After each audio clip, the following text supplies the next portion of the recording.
국어책 250쪽입니다. 이번 시간에 할 학습 주제를 확인해 보겠습니다. 위에 실태조사를 바탕으로 하여 올바른 우리말 사용을 주제로 글쓰기라고 나와 있습니다.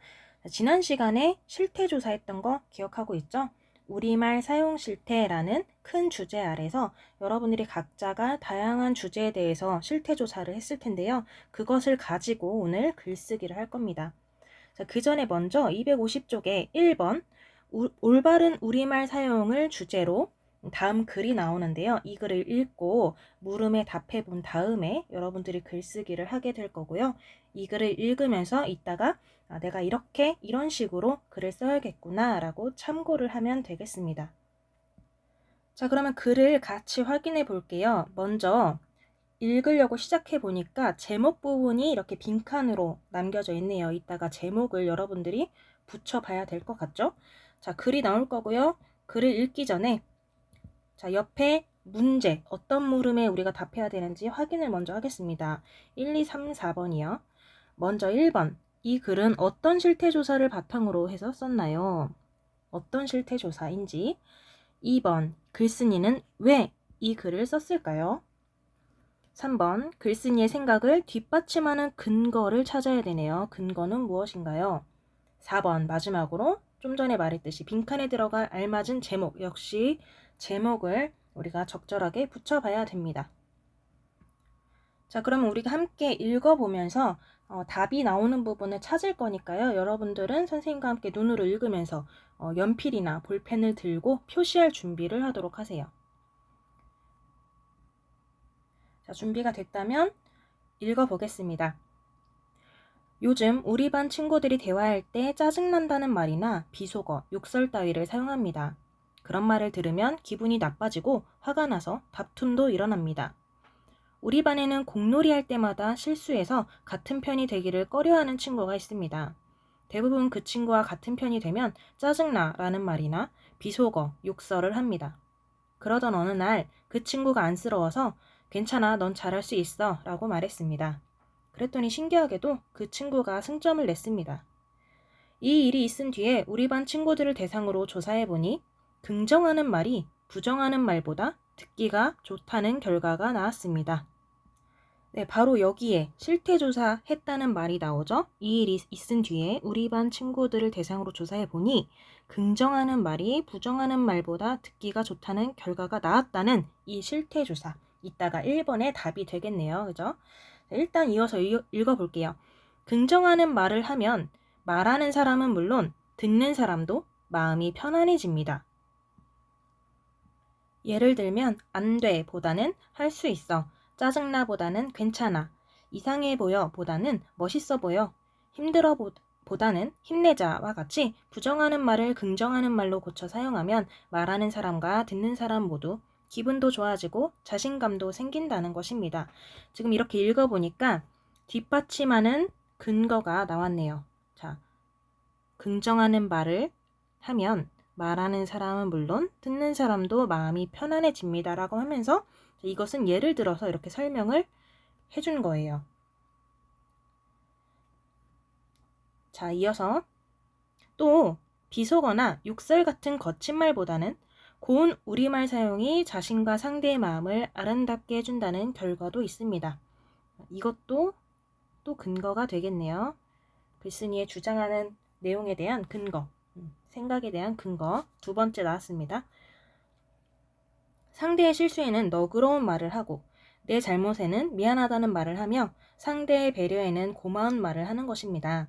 비속어나 욕설을 사용하면 추한 마음이 생길 것인데 고운 우리말을 사용하면 너그러운 마음이 생기고 미안한 마음이 생기며 고마운 마음이 생기므로 아름다운 사람이 된다는 것입니다. 긍정하는 표현은 자신은 물론 우리 주변 사람들 마음에 긍정하는 힘을 줍니다. 그리고 고운 우리말 사용이 아름다운 소통을 이루고 진정한 말맛을 느끼게 합니다. 그러므로 긍정하는 말과 고운 우리말을 사용해야 합니다. 이 글에서는 글쓴이의 주장이 이렇게 맨 마지막에 나오고 있네요. 긍정하는 말과 고운 우리말을 사용해야 한다. 그러면서 이렇게 두 가지 근거를 들었고요. 그렇죠? 자, 이것을 한번 옆에 정리를 해보겠습니다. 옆에 자, 이 글은 어떤 실태 조사를 바탕으로 하여 썼나요?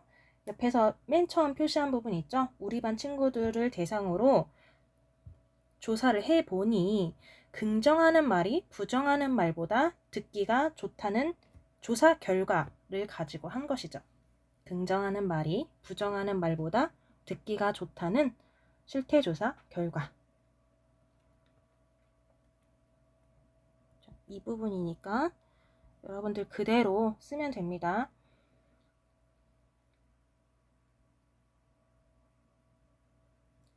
(2번) 글쓴이는 왜 이 글을 썼을까요? 왜 썼나요? 어떤 것을 주장하려고 쓴 글인데 무엇을 주장하려고? 바로 이것. 긍정하는 말 그리고 고운 우리말 사용에 대해서 주장하기 위해서죠. 긍정하는 말과 고운 우리말을 사용해야 한다고 주장하기 위해서.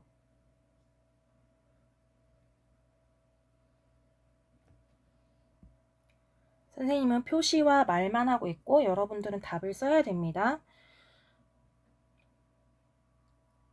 자, 2번까지 답을 썼고요. 3번. 글쓴이의 생각을 뒷받침하는 근거도 우리가 동그라미 1번, 동그라미 2번 이렇게 화면에 나오는 것처럼 표시를 했어요. 보라색 밑줄이죠. 첫 번째 근거는 긍정하는 말을 하면 말하는 사람은 물론 듣는 사람도 마음이 편안해진다. 2번. 여기부터 써도 괜찮을 것 같아요. 여기부터. 고운 우리말 사용이 자신과 상대의 마음을 아름답게 해준다는 결과가 있다. 즉, 긍정적으로 말하면 고운 우리말 사용이 마음도 아름답게 해준다. 그리고요, 또 하나 근거를 쓸 수 있을 것 같아요. 아주 이 글쓴이가 우리의 삶과 생활과 밀접한 예를 들어주잖아요. 이 부분이요. 두 번째 문단에서 우리 반의 사례를 얘기해주면서 평소에는 공놀이 할 때 잘 못하던 친구가 있었는데 원래는 좀 욕설도 하고 비속어도 하고 그 친구에게 짜증난다는 말도 서슴지 않게 하다가 어느 날은 괜찮아 할 수 있어 라고 말해주니 그 친구가 승점을 냈더라. 즉 친구에게 긍정하는 말을 해주니까 좋은 결과가 나왔다. 이것도 이 사례에서 알 수 있는 근거인 거죠. 그래서 세 번째 근거를 쓴다면 이 사례에 대한 결과도 쓸 수가 있겠습니다. 한 개 더. 그래서 여러분들이 지금 3번 문제 조금 좁을 수 있는데 근거 세 가지 쓸 수 있는 거예요.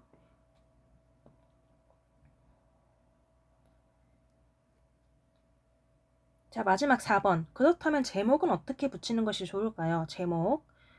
자, 이 글쓴이의 주장은 긍정하는 말과 고운 우리말을 사용하자이니까 그냥 좀 단순하게 긍정하는 말과 고운 우리말 이렇게 붙여도 되겠고 좀 더 아이디어가 있는 창의성이 돋보이는 제목을 붙인다면 여러분이 잘 붙여보세요. 좀 알려주세요. 네, 선생님은 그냥 아주 간단하게 긍정하는 말과 고운 우리말 이렇게 붙여보겠습니다.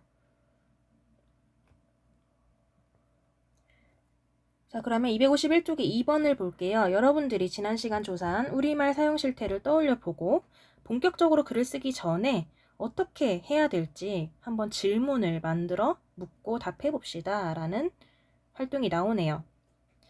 자, 이 부분을 먼저 읽어볼게요. 우리말 사용 실태를 조사한 까닭과 관련 있는 질문을 만들어 봅시다. 그리고 조사한 내용을 바탕으로 하여 글쓰기를 하기 위한 질문을 이렇게 아래쪽에 만들어 볼게요. 이 친구들의 대화에서 좀 힌트를 얻어볼까요? 우리말 사용 실태를 조사한 내용을 근거로 해서 주장하는 글쓰기를 하는 것이 좋겠어. 아무래도 주장하는 글을 쓰는 방향으로 될 것 같아요. 그죠? 주제의 특성상. 자, 두 번째 어린이. 난 우리말을 올바르게 사용하자고 주장하는 글을 써보고 싶어. 이렇게 여러분도 무엇을 주장하는지 주제를 정해야 될 거예요. 자, 그러면 첫 번째 나와 있는 질문을 읽어볼게요. 우리말 사용 실태를 조사한 까닭은 무엇인가요? 여러분들이 이 점을 생각해서 글쓰기를 시작해야 된다는 것이죠. 우리 왜 우리말 사용 실태를 조사하게 되었죠? 이 조사한 내용을 근거로 주장하는 글쓰기를 이제 할 거기 때문에 조사를 해봤고요. 위에서 나온 이야기를 한번 질문으로 만들어 볼게요. 주제를 정해야 된다고 했죠? 이 두 번째 친구처럼. 어떤 주제로 글쓰기를 하면 좋을까? 어떤 주제로 글쓰기를 할 수 있을까? 이에 대한 대답으로 이 친구가 우리말을 올바르게 사용하자로 정했다는 답을 할 수 있다는 거예요. 여러분도 큰 주제는 비슷할 거예요. 우리말을 올바르게 사용하는 것인데 작은 주제를 선정해야겠죠? 구체적으로 어떻게 하자. 비속어를 사용하지 말자. 욕설을 하지 말자. 이 글처럼 긍정하는 말을 사용하자. 여러분의 실태조사 결과와 어울리는 주제를 선정하고요. 또 다른 질문, 어떤 걸 만들 수 있을까요? 자, 주제는 정했는데 여러분 실태조사 하면서 어떤 생각이 들던가요? 이걸 질문으로 만들어 볼게요. 우리말 사용 실태를 조사하면서 조사하며 어떤 생각이 들었나요?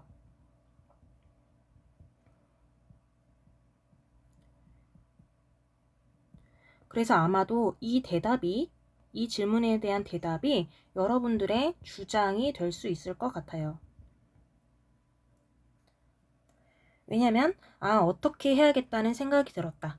어떻게 하지 말아야겠다라는 생각을 했다라고 답을 할 거죠? 네, 그게 바로 주장이 되겠습니다. 그래서 질문을 이렇게 써보고 답도 같이 한번 적어보거나 하면 이따가 글을 쓸 때 도움이 될 것 같아요. 자, 이렇게 정리하고 넘겨보겠습니다. 자, 이제 글을 써봅시다. 주장하는 글 쓴다고 했어요. 그래서 여러분 주장을 명확하게 정해보고요. 실태조사한 거 결과에서 주장과 관련 있는 근거가 무엇인지 정리를 해봅니다.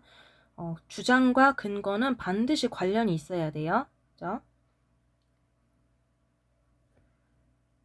이 근거를 들 때에는 자료를 제시하거나 구체적인 사례를 들어서 설명하는 방법이 있다고 합니다.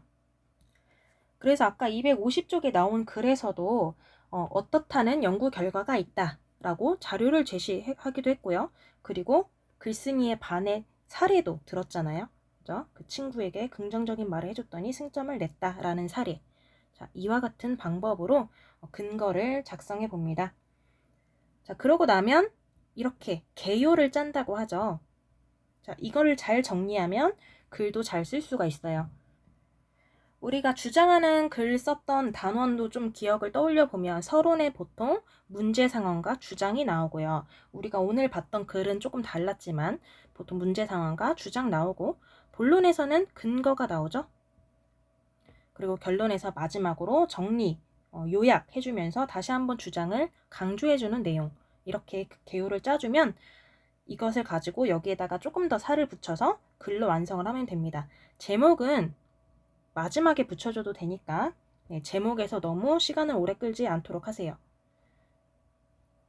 그리고 마지막 253쪽에 여러분들이 글 쓰는 것까지 이번 시간에 열심히 써서 선생님께 확인을 받도록 하겠습니다.